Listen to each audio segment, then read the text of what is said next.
On April 28, 2026, Pakistan's Army Rocket Force Command, ARFC, conducted a successful training launch of the FATAH-II surface-to-surface missile. On the surface, this may look like a routine exercise, but if you look deeper, it represents a major upgrade in Pakistan's strike capability. And here's something important. This was not just a single test.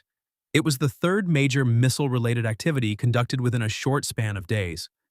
When a military carries out multiple tests in a limited time frame, it clearly indicates one thing: preparation. Not just maintenance of capability, but active enhancement. There is a clear objective here, and that is to make the strike force fully operational and battle-ready. Now let's focus on the key term: training launch. For a general audience, it may not sound significant, but in military terms, it's a big deal. When a system reaches the training launch phase, it means it has already passed development and testing and is now being handed over to operational units. In simple words, it is no longer just an experimental system. It is now a deployable weapon. At this stage, two main objectives are achieved. First, system validation, confirming that the missile performs according to required parameters. Second, crew training, ensuring that the units operating this system are fully trained, coordinated, and ready for real battlefield conditions. These two factors together define whether a system is truly combat effective. Now let's talk about the missile itself. FATAH-II is a supersonic, non-ballistic, surface-to-surface missile developed by National Engineering and Scientific Commission and marketed internationally by Global Industrial and Defense Solutions.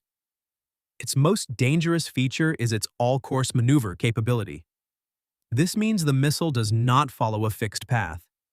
Instead, it can change direction throughout its entire flight. This makes it fundamentally different from traditional ballistic missiles, which follow predictable trajectories. Because of this unpredictability, intercepting FATAH-II becomes extremely difficult for modern air defense systems.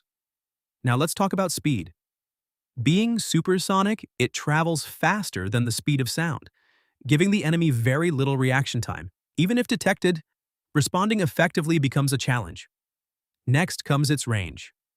Officially, Pakistan states a range of around 400 kilometers, but this number is more than just distance. It defines a strategic strike radius. Within this radius, key enemy targets such as air bases, logistics hubs, ammunition depots, and command centers can be engaged. This significantly enhances operational reach. Now, the most critical aspect: accuracy.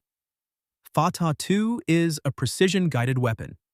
Typical surface-to-surface missiles may have an accuracy of around 50 meters CEP, but FATAH-II is designed to deliver much higher precision. CEP, or circular error probable, measures how close a missile lands to its intended target. Lower CEP means higher accuracy. And in modern warfare, precision is everything. This is why FATAH-II is not designed for area destruction, but for targeted elimination. Now let's discuss its guidance system. It uses both INS, Inertial Navigation System, and GNSS, Satellite Navigation.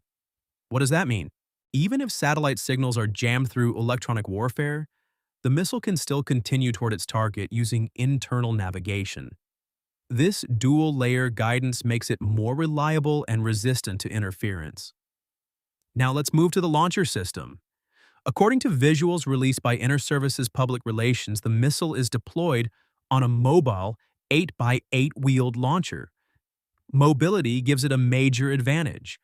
Static systems are easier to detect and destroy, but mobile launchers can relocate quickly. This is where the shoot and scoot strategy comes into play. Fire, and immediately move to a new position. This increases survivability and reduces the chances of being targeted. Now let's talk about the impact. Since this was a training launch, a low-yield warhead was used. But even then, the impact was significant. Why? Because at supersonic speed, the missile carries massive kinetic energy. When it hits the ground, the resulting force creates strong displacement, dust clouds, and shock effects. Now coming to accuracy observation. In the impact visuals, two circles were visible, a white circle and a red circle. The white circle represents optimal CEP, meaning expected accuracy. The red circle represents minimum acceptable performance. The FATAH-II impact fell within the white circle, which clearly indicates excellent accuracy and system reliability. Now, an interesting detail that many overlook. The launcher's camouflage. This time, the launcher appeared in a light desert camouflage, unlike earlier green variants. This is not random.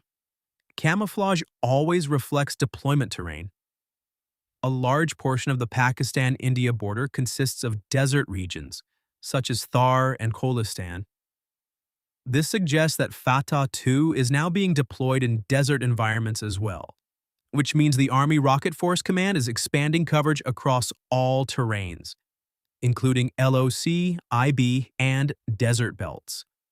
This also signals something bigger: mass production. These systems are no longer limited in number. They are being produced and deployed at scale. That's why repeated training launches are being conducted, to ensure all operational units are fully prepared. And finally, the most important point. All of this is happening in peacetime, which makes it even more significant. Because such large-scale preparation during peacetime reflects a serious intent to modernize conventional strike capabilities. And remember, what you are seeing is only what is being shown publicly. The actual capability may be far greater. This is not just a missile. It's a message. That's all for now.